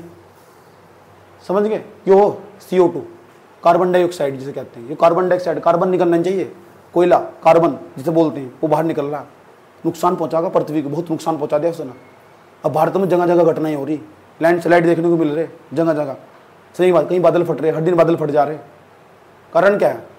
पृथ्वी गर्म हो रही। गर्म हो रही तो असर पड़ेगा वहां से जहाँ ऊंचाई वाला स्थान है। और हिमालय पूरी दुनिया में सबसे लंबी पर्वत श्रृंखला, ऊंची पर्वत श्रृंखला, सबसे ऊंची पर्वत श्रृंखला हिमालय ही है। और वहाँ बड़े बड़े ग्लेशियर पाए जा, वही पिघलेंगे, वहीं वेपराइजेशन होगा, वहीं बादल फटेंगे, तबाही से ज्यादा भारत में आने वाली। समझ गए? याद रखना बात। यार ठीक। अब भारत ने वादा करा है, मोदी जी ने वादा करा है 2070 तक हम नेट जीरो कर देंगे। नेट जीरो क्या है? कार्बन का उत्सर्जन जो हो रहा उसे कम कर देंगे। 2070 तक वादा कर रखा है हमने। यही बात है, याद रहेगी बात। है लोग करूं यो कार्बन डाइऑक्साइड। अब सवाल है कार्बन डाइऑक्साइड निकलेगा कैसे? जो भी जीवाश्म होगा ना, जो भी जीवाश्म होगा, जीव रहा होगा कभी किसी जमाने में, जीवों का अंश जीवाश्म, ठीक। और कोयला क्या हो? जीवाश्म एक प्रकार का, समझ गए? उससे जलाने से हमेशा कार्बन निकलेगा बाहर। तुम अपने घर में लकड़ी जला रहे हो, उसमें कार्बन मौजूद है, क्योंकि लकड़ी एक प्रकार की जीवित कोशिका। और जीवित कोशिका में मैंने तुम्हें 6 बेसिक एलिमेंट बताए। हाइड्रोजन होगा, नाइट्रोजन होगा, ऑक्सीजन होगा, कार्बन होगा। यानी उसे बर्न करने पर, जलाने पर निकलेगा ही निकलेगा, तुम चाह के भी रोक नहीं सकते उस चीज को। समझ में आई बात? यार सल्फर होगा, फास्फोरस होगा। मनुष्य देखे तुम ना, उनकी जो बॉडी हो ना, जब उठा के जलाई जाओ उसे ले गए शमशान घाट में, ले गए नहीं, और उसे जब जलाएंगे सल्फर निकलेगा उसमें, मतलब जीवित कोशिका हुआ, बॉडी पूरी पूरी। ऑक्सीजन, सल्फर निकलेगा, फास्फोरस निकलेगा, और सल्फर निकलेगा तो ऑक्सीजन के साथ बाहर जाकर क्रिया करेगा, SO2 बना देगा। वातावरण में SO2 बढ़नी स्टार्ट हो जाएगी, अंगों में जलन होनी स्टार्ट हो जाएगी। क्या करा गया? पता क्या करा गया? अब जो बॉडी है, विदेश की बात बता रहा हूँ, विदेश में जो बॉडी है उसे अंडरग्राउंड करके जला रहे, बाहर नहीं जलाते खुले वातावरण में। वो जो SO2 ना, उसे एक अंदर इकट्ठा कर ले, जो बाहर निकले, चिमनी बना रखी पूरी ऊपरी, और उसके ऊपर ना डीसल्फराइजेशन टेक्नोलॉजी लगा रखी, ताकि वो SO2 गैस बाहर ना जाए। इतने आगे पहुंच गई पूरी दुनिया। यहाँ क्या कर रहे? समझ बात है। जितने भी हमारे धर्म के सारे के सारे हैं हिंदू धर्म के, अगर इन्वायरमेंट के जरिए देखा तो पोल्यूशन एक प्रकार का हो। जितनी बॉडी, अभी से बात चल रही है, भारत सरकार शहरों में काम हो चुका है, सरकार इस पर काम करना चाह रही। SO2 की मात्रा बढ़ेगी तो नुकसान होगा। दिल्ली में बहुत नुकसान हुआ है इससे। अब बॉडी पता कैसे चलते हो? देखिए पिक्चरों में, अब यानी खुले में कंजलाते, अब क्या करो, उसके अंदर लेके जा, है नहीं, मशीन रख देंगे, उसके अंदर लेके जाएंगे, और तो 5 मिनट में उसकी राख सामने आ जाएगी। नीचे हैंडी रखी है, बंद करके आ जाएगी। ऊपर क्या करेगा? SO2 गैस बाहर निकलेगी। SO2 जो निकलेगी ना वातावरण में, उसे ना ऊपर डीसल्फराइजेशन टेक्नोलॉजी लगा रखी है, वरना सल्फर को बाहर नहीं जाने देती, वातावरण गंदा नहीं होता। सही काम कर रखा। समझ में आई बात? है गाँव में नहीं करने कैसा? गाँव में तो कहेंगे तो ज्यादा पता, हम सदियों तो करते चले आ रहे। और तुम्हारे टाइम पर जनसंख्या भी तो 40 करोड़ थी, अब जनसंख्या हो रही है 140 करोड़। भैंस की आंख होगा तुम।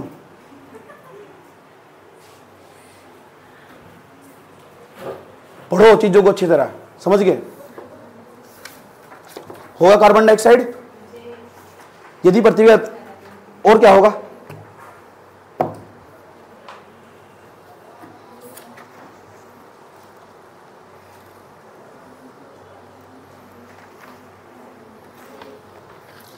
CO2 जरूरी। पता CO2 क्यों जरूरी? पृथ्वी का औसत तापमान बनाए रखने के लिए। अगर CO2 हटा दो ना पूरी पृथ्वी, पता सुन लो, पूरी पृथ्वी मैंने CO2 हटा दी ना, पूरी तरह खत्म कर दी, पृथ्वी का तापमान -19 डिग्री सेंटीग्रेड हो जाएगा, इस पर रहने वाले सारे जीव मर जाएंगे। समझ गए?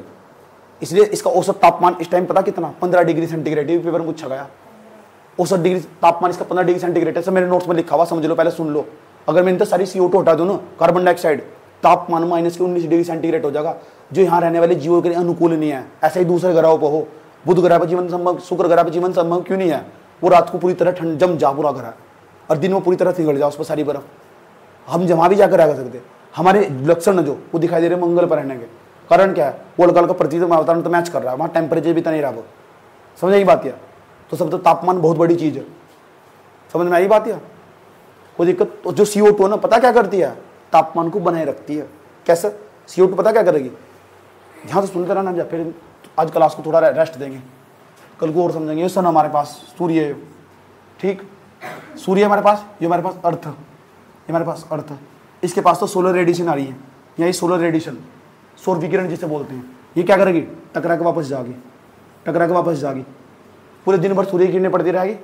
जैसे शाम होगी ना, तो ये सौर पार्थिव विकिरण पृथ्वी तो वापस लौट जाओ, लौट नहीं पड़े, जब लौटना स्टार्ट हो जाएगी तो रात को ठंड होनी स्टार्ट हो जाएगी। जैसे जैसे शाम बढ़ेगी ना, तो ठंड होनी स्टार्ट हो जाएगी। कारण क्या है? जो पार्थिव विकिरण आती है ना, ये पृथ्वी पर आने वाली विकिरण, सोलर रेडिएशन जिसे बोलते हैं, हिंदी में कहते हैं सौर विकिरण। ये जो सौर विकिरण है यानी वापस लौट जाती है। अब जब लौट जाती है ना, इन शरीर लौटती है, शरीर लौट गई तो -19 डिग्री सेंटीग्रेड तापमान हो जाएगा। पता कौन नोक कर? CO2। पता क्या कहती है? गाड़ी कहाँ जा रही सारी की सारी, कुछ तो रुक जाओ। CO2 पता ही रास्ते में बैठी रहा है, गाड़ी बाबू रुक जाओ, मुझे अपने ग्रह पर रहने वाले लोगों का जीवन बचाना। तो तुम्हारा जीवन बचाने के लिए, पृथ्वी का संतुलन बनाए रखने के लिए, पृथ्वी के तापमान का संतुलन बनाए रखने के लिए CO2 से रास्ते में रोक लेती है। लेकिन कुछ कुछ को जाने देती है, जानी भी जरूरी है, सारी रुकनी चाहिए। अब दिक्कत पता क्या हो रही? CO2 इतनी बढ़ती जा रही, पता क्या कह रही है? इतनी बढ़ती जा रही, इतनी बढ़ती जा रही CO2। इन्होंने पूरा CO2 ने एक हरित घर बना लिया पूरा का पूरा है।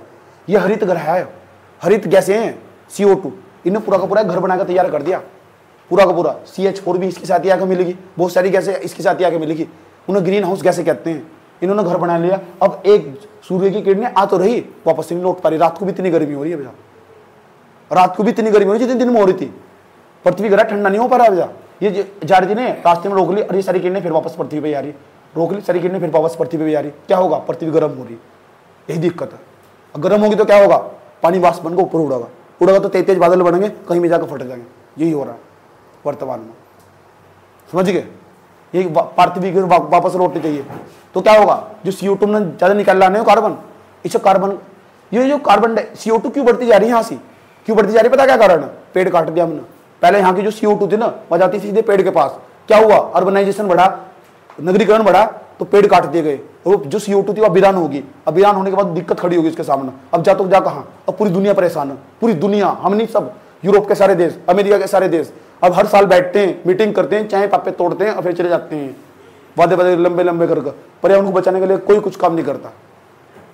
नहीं हो रहा था, मुझे बता दो, मैं बता दूंगा। मुझे बनाना ब्रांड एम्बेसडर नहीं हो रहा, मुझे बताओ, हम बताएंगे क्या करना। एक 16-17 साल की लड़की थी, अवार्ड मिला उसे, अमेरिका की थी। क्या बोल रहा हो ना पता? तुमने इस जनरेशन को बोल रहा कि पुराने हमारे पहले चली गई कि इन बच्चों की सबकी जिंदगी खराब कर दी तुमने। अपने आप तो पृथ्वी का आनंद लूट लिया, इसके संसाधनों का आनंद लूट लिया। अवार्ड मिला अमेरिका का बहुत बड़ा अवार्ड उसे, इन्वायरमेंट के मामले में। 16-17 साल की लड़की थी, वह रिसर्च करके कम उम्र में भी अच्छा काम करके अच्छा प्राप्त कर सकते। जरूरी है सिविल सर्विस ही जरूरी हो या एग्जाम ही जरूरी हो, लगन से काम करोगे तो किसी भी क्षेत्र में सक्सेसफुल हो सकते हो। याद रखना बात। यार पूरी दुनिया में पॉपुलर हुई लड़की, वह इन्वायरमेंट को लेकर इतना अच्छा बोल रहा है। समझ में आई बात? यार संवेदनशीलता नहीं चाहिए। जैसे तुम पढ़ रहे हो अभी बैठ कर सुनने हो, तो इन्वायरमेंट के प्रति संवेदनशीलता नहीं जरूरी है। वो जब आगे जब अवेयर होगे, जागरूक होगे, समझ गए? और जागरूक तब होगे जब अच्छे तरीके से पढ़ोगे जाकर चीजों को, ऊपर ऊपर तो नहीं पढ़ना, चीजों को फीलिंग आनी चाहिए पढ़ते हुए।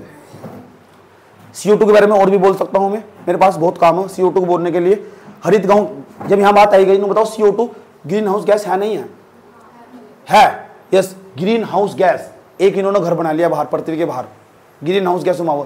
CH4 का नाम भी आवा ग्रीन हाउस गैस में, यस, याद रहेगी बात। है अभी हम CO2 पर बात रोक रहे। मेरा गला बहुत ज्यादा खराब हो रखा है, समझिए। जब मेरा गला खराब हो जाएगा उसके बाद मिलूंगा। मैं तो सोच रहा था एक ही क्लास में निपटा देता सारा से।